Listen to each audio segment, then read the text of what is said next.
médecine de transplantation, elle est attractive parce qu'elle est globalement très positive. C'est-à-dire que c'est une médecine où on soustrait un certain nombre de patients à un traitement qui certes a d'énormes avantages, mais qui est quand même dans la vie de tous les jours extrêmement astreignant.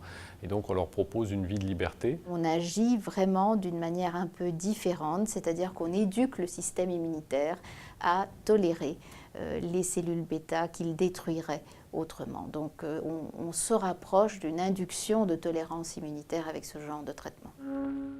À Lyon, le docteur Marius Barnard et le docteur Botta, le frère et l'adjoint de celui qui a réussi la première greffe du cœur, ont fait la connaissance du cheval Kiki.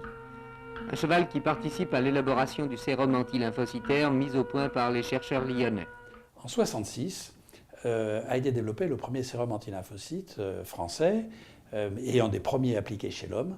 Il avait suivi les travaux de Michael Woodruff, qui était à Édimbourg. Initialement, nous étions comme des néophytes. On ne savait pas du tout comment il fallait faire administrer ce sérum. Alors on l'avait fait intramusculaire, c'était très douloureux.